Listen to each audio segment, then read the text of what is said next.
Welcome back to Ironsworn, Rime of the Frostmaiden. This is episode 17. In the last episode, Karl and Haf crossed Icewind Dale to Bryn Shander. There they found a dwarf who was able to translate the note that they had found in the Durgar stronghold.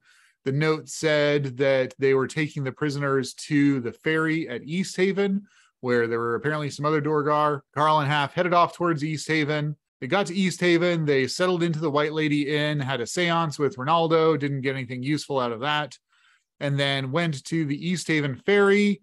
In there, they discovered that there had been some dwarves around and about the ferry. When they were exploring the room, they found a map, and when they went to take it, a dwarf apparently came out of nowhere and started stabbing them. Almost did them in, but they managed to recover, knocked him out.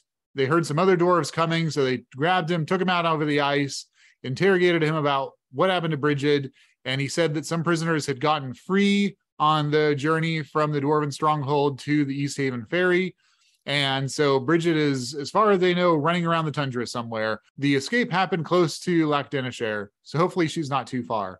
When Karl and Haf went back to town, they saw a fire burning, and this is the wizard Dazan was being put to the torch for crimes against the people of 10 towns. There, they bumped into the sheriff. She told them about Dazan and also told them when she heard about Bridget, there are some knowledgeable fishers who might have spotted Bridget over the past few days, but they've been missing.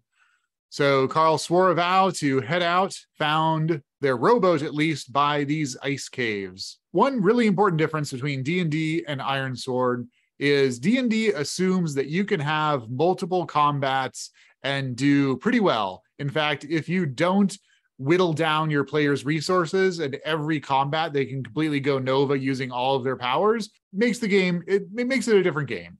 So D&D assumes you're going to have lots of combats. Ironsworn, if you get into lots of combats, my experience is you end up dead. They're still pretty beat up from their fight with the Durgar. I think they're going to need to rest at least a little bit and heal up. Going back to the White Lady Inn, they're going to settle in here. Karl's going to try to do some healing on himself. Got a weak hit. That's not the best, but we'll take a little bit of health. They're going to basically roll to make camp, even though they're at the inn. We're going to recuperate a little bit. Haf is also hurt. He's going to heal up a little bit. All right, we're doing better than we were. Still not great, but that's okay. I think they're going to head out to those ice caves. Standing on the frozen water here by the raft that the fishermen apparently had taken. There's 4 entrances to this cave complex. 3 of them are kind of high up. I think that we're going to scramble up those first on the premise that it's always better to be fighting down than to be fighting up. First of all, we're going to scope the situation out and try to secure an advantage. We're able to get a little bit of an idea where to place our handholds, etc., but not great, not a strong hit. We did find the rowboat, so we marked some progress on our fisher's quest there. We're going to try to scale these icy walls. I think that they make it up to the first cave entrance there in the middle, but it is quite stressful. Karl is just so many times clinging to the sides of mountains, and he really does not like heights. And on a miss for our suffer, we lose a bit of momentum with that. And it's a match, which not sure how to make this worse. Let's ask the Oracle. I like it. Something of value is lost or destroyed. So as Karl is climbing up, I think his arrow goes clattering down to the base of the cliff. He's not going to go get it now. He's at least got his axe. Karl's got his spear. He's going to leave his bow and arrow for now and hopefully pick it up when they come back out. So having lost his bow and arrow, they make it up to this middle entrance and enter a cave that's basically empty except for 3 ice-covered pillars composed of mineral deposits. There is this constant moaning sound echoing through the caves, though. It's hopefully the wind. Going to the cave to the left, they come in here and spot some cave drawings. This cave has ancient stick-like figures carved into its northern wall. Let's do gather information. Nope, no idea what these are. All right, that's fine. He's going to head back through the southern way and then down this tunnel, and that opens up into a larger area. They've had to light torches by this point. The sunlight doesn't penetrate far enough, and there's this stone bridge across the river below, frozen river below. They're going to slowly walk across it. This is going to be a face danger. All right, a weak hit. I think once again, this is stressing Karl out. Does not like heights. And another miss on his endure stress. Gosh, his momentum's just getting killed. We're going to have to do something about the momentum before we get into any kind of fight, though, because otherwise we might have a really bad time of it. Entering this cave, there's an old abandoned campsite. There might be some gear here. We're doing pretty well with supply, though. We don't really need any gear. But I think they're going to try to secure an advantage, maybe get some useful gear that could help them out in this cave. Absolutely cannot get a break on these rolls. A miss on secure an advantage. Let's ask the Oracle what happens. Even though they've got plenty of gear and they don't need any gear, as they're rifling around here trying to decide if there's anything useful, they end up losing some of their own gear. Maybe it tumbles down off the stone bridge or whatnot, but well, that didn't help us out. This is an old camp. We might need to take a little bit of a rest here. So I think we're going to make camp. Strong hit. Finally, we're going to take some health. We're going to take some spirit. Haf is going to heal up. We're doing much better now. A little bit of a rest here with the camp. They're going to climb down and enter through the frozen stream here. That other cave, I think they see some scratch marks. It looks like there's something living in there and they don't want to go disturb it. So they're just going to go down this frozen stream. Come upon a waterfall, frozen over, obviously. It's going to be a little bit of a climb, but I think they'll be able to do it. This is going to be a face danger. On a weak hit, I think, again, it's going to be stressful for poor Karl here. Now, as written, there's some kind of monster in this. It's an elemental creature. It doesn't really jive with my imagination of Icewind Dale. And more importantly, again, like I said at the beginning of the video, if there's lots of fights, you're not going to make it an Ironsworn. So they make it up this waterfall and then see a cave entrance to the right. This cave is higher in elevation than the tunnels leading to it, but it's easily reached by climbing the flights of stairs. Fresh blood paints the icy floor, indicating that one or more creatures were butchered here recently. More obvious than the blood are all the bones: knucklehead trout spines, humanoid skeletons in pieces, and bones of small mammals and birds, along with scraps of clothing and armor and a few rusty weapons. It's clear something's living here and killing and eating people, which is not great.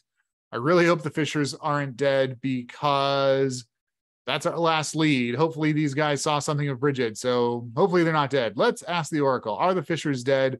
I think we're going to say likely. As written in the module, they are dead, but I want them to maybe be alive and help us out. They are dead. All right, all of the 4 Fishers are dead, but we don't know that. We've got one more cave at least to explore, so we're going to press on and check out what's there. As we exit that cave, there's some grinding, crunching sound we don't quite understand coming back behind us, but we press on. When we come into this room, there's a decrepit old woman standing by a massive cauldron. Heaped around this block are rusty hatchets and the flayed corpses of the 4 Fishers from Easthaven.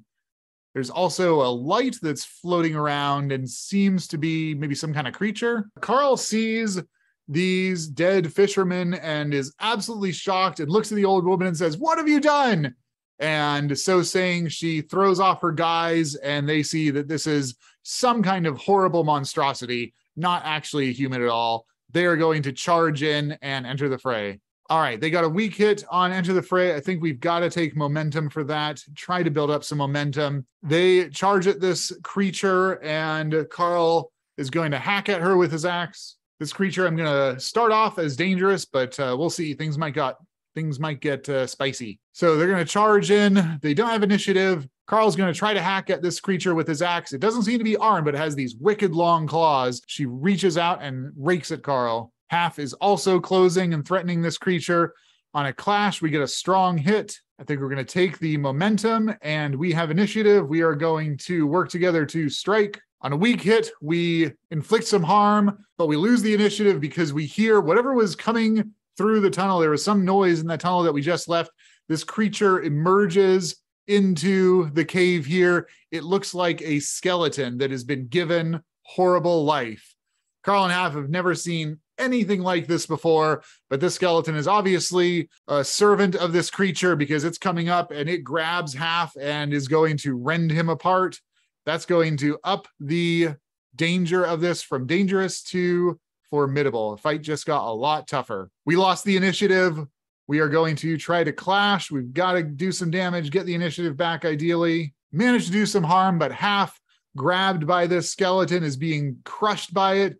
He takes a fair amount of damage, but manages to grit his teeth. He's got his spear in. He's kind of trying to wedge the spear in the fingers. This skeleton is huge. It's like 12 feet tall. It's having to stoop over as it's in the cave. Haf's trying to jab his spear in, trying to lever it to get him free. We've done a fair amount of harm to this creature, though. Karl's been hitting it with his axe, and it's looking pretty hurt. So he's got to try to finish her off and then deal with the skeleton. As he turns to focus on the skeleton, the hag slashes across his back and scratches him. He gets a strong hit on his endure harm. Looking over the shoulder at this creature, he kind of backhands it with his axe and then goes to help Haf. That is a strong hit on Clash, which now means we can finally end the fight. A strong hit on that.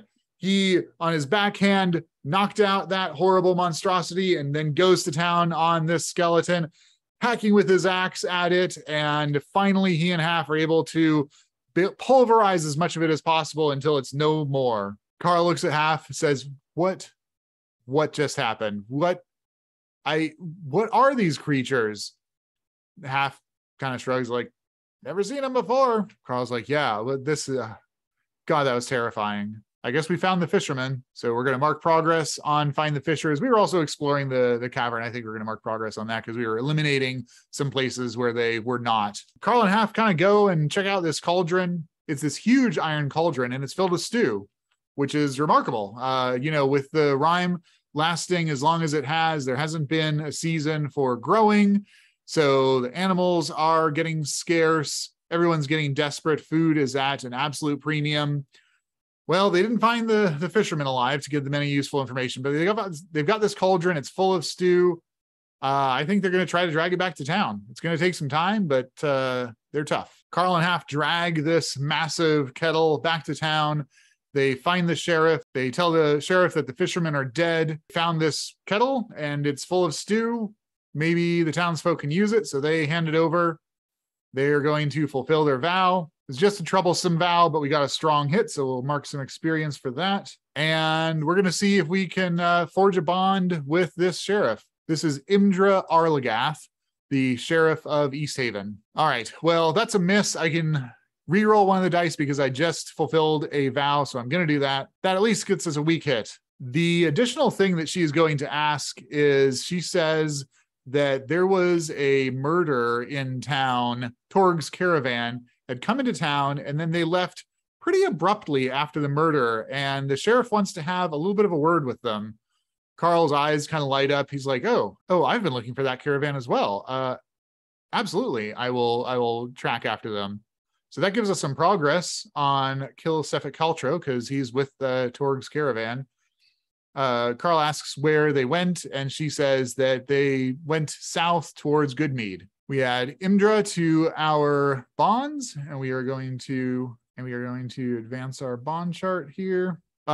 We want to get after the caravan before they get too far away, but I think we're going to have to spend a little bit of time sojourning here. That gives us a strong hit, so we get to do all kinds of things here. I think that we're going to go ahead and heal up, get our spirit back up, feel pretty good about heading out after this caravan. Karl and Haf get on the road towards Goodmead, Dugan's Hole, the only two towns that they haven't visited so far on their little quest around 10 towns to try to find Bridget. They don't have any leads on Bridget right now, which is a real drag, but maybe wandering around, they'll happen to bump into her. The Dale is big, but it's not that big. They might get lucky. So we'll see how things go for them next time. Thanks for watching.